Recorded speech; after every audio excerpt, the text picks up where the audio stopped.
નમસ્કાર મિત્રો. ચાલો એક વાત વિચારીએ. ક્યારે વિચાર્યું છે કે આપણી દુનિયા સંખ્યાઓ વગર કેવી હોત? આ વિશ્લેષણમાં આપણે સંખ્યા પદ્ધતિના એ જાદુઈ વિશ્વમાં ડૂબકી મારવાના છીએ, જે ગણિત અને આપણી આજની ટેકનોલોજીનો પાયો છે. કલ્પના તો કરો, સંખ્યાઓ વગર ના તો સમય હોય, ના પૈસા, ના કોઈ કમ્પ્યુટર. આ એક વિચાર જ આપણને સમજાવી દે છે કે સંખ્યા પદ્ધતિ જેવી એક સરળ પણ કેટલી શક્તિશાળી શોધની જરૂર કેમ પડી હશે. એટલે કે આ ખાલી ગણિતના ચોપડા માટે નથી.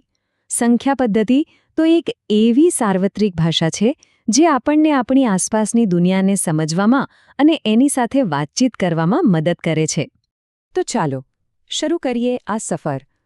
આપણે સંખ્યાઓના અલગ અલગ પ્રકારોને એક પછી એક સમજીશું અને જોઈશું કે તે બધા સાથે મળીને કેવી રીતે એક સંપૂર્ણ સિસ્ટમ બનાવે છે. સૌથી પહેલાં તો આવે છે આપણા જૂના મિત્રો, પ્રાકૃતિક સંખ્યાઓ. આ એ જ સંખ્યાઓ છે જેનો ઉપયોગ આપણે બાળપણમાં આંગળીઓ પર ગણવા માટે કરતા હતા.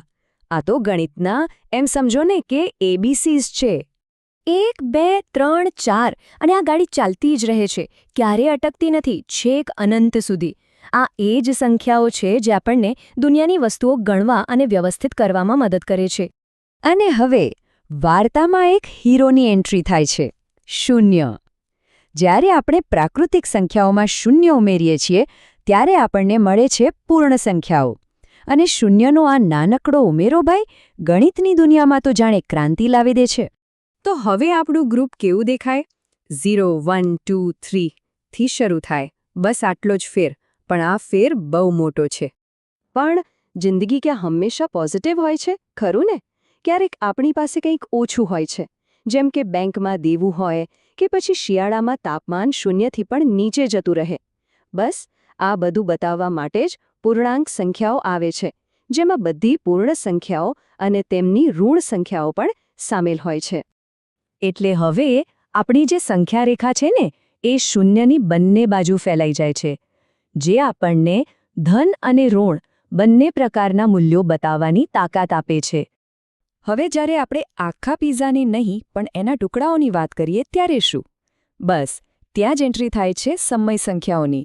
આ એવી સંખ્યાઓ છે જેને આપણે અપૂર્ણાંક તરીકે બતાવી શકીએ છીએ, જે આપણને કોઈ પણ આખી વસ્તુના ભાગોને સમજવામાં મદદ કરે છે. જેમ કે 1/2 એટલે કે અડધો પિઝા, કે પછી 3/4 જેનો મતલબ કે 4માંથી 3 ટુકડા. જુઓ, આપણી રોજિંદી જિંદગીમાં કેટલું બધું કામ આવે છે. ચાલો હવે મળીએ ગણિતના થોડા રહસ્યમય પાત્રોને, અસમય સંખ્યાઓ. આ એવી સંખ્યાઓ છે જેને આપણે સાદા અપૂર્ણાંકમાં બાંધી નથી શકતા. એના દશાંશ સ્વરૂપો ક્યારે પૂરા પણ નથી થતા અને કોઈ પેટર્નનું પુનરાવર્તન પણ નથી કરતા. એકદમ અનંત અને અનોખા. આનું સૌથી ફેમસ ઉદાહરણ છે વર્ગમૂળ 2.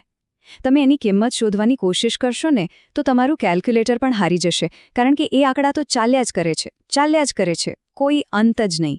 અને છેલ્લે જ્યારે આપણે આ બધી જ સંખ્યાઓને સમય અને અસમય એક મોટા પરિવારમાં ભેગી કરી દઈએ ત્યારે આપણને મળે છે વાસ્તવિક સંખ્યાઓનો આખો સેટ. આ એ બધી જ સંખ્યાઓનો સંગ્રહ છે જેનો આપણે સામાન્ય રીતે ગણિતમાં ઉપયોગ કરીએ છીએ. ચલો, આ બધી થિયરી તો બહુ થઈ, પણ આનો વાસ્તવિક દુનિયામાં ઉપયોગ શું? હવે એ જોઈએ કે અલગ અલગ જગ્યાએ અને ટેકનોલોજીમાં સંખ્યાઓનો ઉપયોગ કેવી રીતે થયો છે. શરૂઆત કરીએ આપણા પોતાના દેશથી. આપણી ભારતીય સંખ્યા પદ્ધતિ જુઓ. મોટી મોટી સંખ્યાઓ બતાવવા માટે લાખ અને કરોડ જેવા ખાસ શબ્દોનો ઉપયોગ કરે છે. આ આપણી એક આગવી ઓળખ છે. જેમ કે 1 લાખને આપણે લખીએ છીએ 1,0,0,0,0. અહીં જે અલ્પવિરામ મુકાય છે ને, એની રીત પશ્ચિમી દેશો કરતાં સાવ અલગ છે.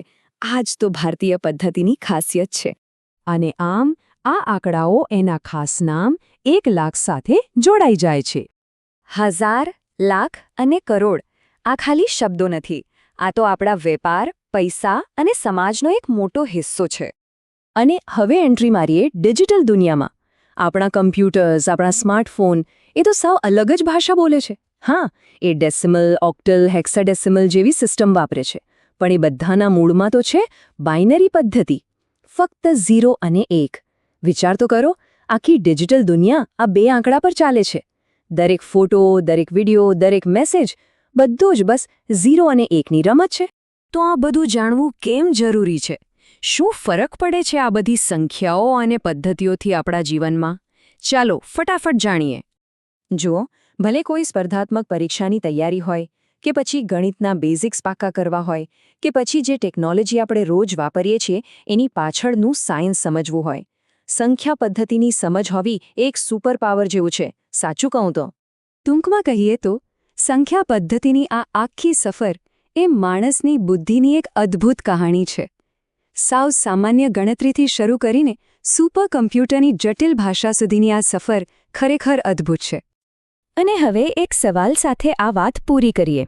જેમ જેમ આપણી દુનિયા વધારે ને વધારે જટિલ બની રહી છે, શું ભવિષ્યમાં ક્વોન્ટમ કમ્પ્યુટિંગ કે પછી આર્ટિફિશિયલ ઇન્ટેલિજન્સ જેવી ટેકનોલોજી માટે કોઈ તદ્દન નવી જ સંખ્યા પદ્ધતિઓ શોધવી પડશે?